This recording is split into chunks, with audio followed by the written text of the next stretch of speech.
안녕하세요.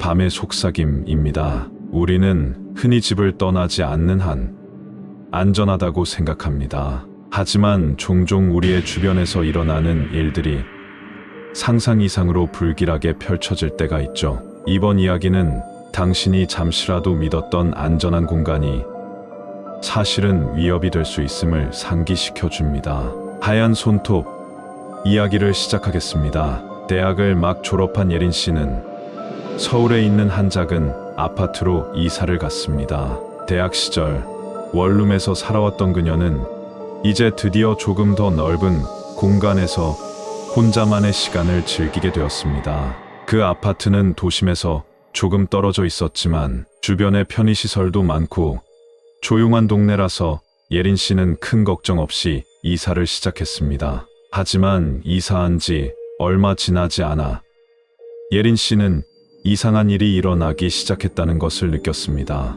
밤마다, 특히 자정이 가까운 시간에 뭔가 그녀의 집에서 들려오는 소리가 있었습니다. 처음에는 바람에 흔들리는 창문 소리일 것이라 생각했지만 시간이 갈수록 그 소리는 점점 더 명확해졌습니다. 문을 두드리는 소리, 나무 바닥을 쿵쿵거리는 발자국 소리, 그리고 가장 불편했던 것은 그 소리가 그녀의 방 바로 옆에서 들린다는 것이었습니다. 예린 씨는 점차 그 소리에 익숙해지며 처음엔 자신이 너무 예민한 것이라며 스스로 위로하려 했습니다. 그러나 어느 날 밤, 그 소리가 너무나도 또렷하게 들리자 예린 씨는 겁을 먹고 일어나 소리가 나는 쪽으로 가보기로 했습니다. 그녀가 방을 나서자 소리가 갑자기 멈췄습니다. 하지만 방으로 돌아가려던 순간 그녀는 자신이 지나온 복도에서 무엇인가가 잘못되었다는 것을 알게 되었습니다. 복도 끝에서 희미한 그림자처럼 무언가 서 있었기 때문입니다. 예린 씨는 겁에 질려 한 발짝도 움직일 수 없었습니다. 그 그림자는 점점 그녀의 방향으로 다가왔습니다. 가까이서 보니 그것은 바로 하얀 손톱을 가진 손이었습니다. 손톱이 길고 하얗게 반짝이는 그 손은 마치 공기 속에서 피어오른 듯 한없이 길어졌고 예린 씨의 방으로 향하고 있었습니다. 예린 씨는 그 손이 점점 더 가까워지자 몸이 얼어붙어 아무런 소리도 낼 수 없었습니다. 그 손이 그녀의 방 앞에 다다랐을 때 문을 여는 소리가 들렸습니다.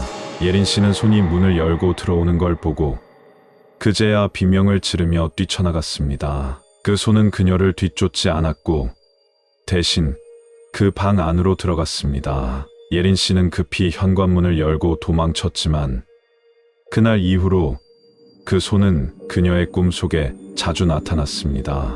그 손은 계속해서 예린 씨의 방을 찾았고 점점 더 가까워졌습니다. 어느 날 예린 씨는 꿈에서 그 손이 바로 자신의 침대 옆에 있는 걸 보고 깨어났습니다. 눈을 떴을 때 침대 옆에는 아무것도 없었지만 손끝에 느껴지는 냉기가 가슴 속 깊은 곳까지 스며들었습니다. 그리고 침대 머리맡에 하얗고 길게 자라난 손톱이 남겨져 있었습니다. 다음 날 예린 씨는 결국 그 아파트를 떠났습니다. 그 후로는 그 손을 다시는 볼 수 없었지만 그 손톱을 만졌던 감각은 그녀의 기억 속에 깊이 새겨졌습니다. 그리고 이제도 예린 씨는 어떤 방에서든 문을 열기 전에 항상 손끝을 확인하게 되었다고 합니다. 이 이야기는 우리가 일상적으로 느끼는 편안한 공간이 사실은 가장 위험할 수 있다는 교훈을 담고 있습니다.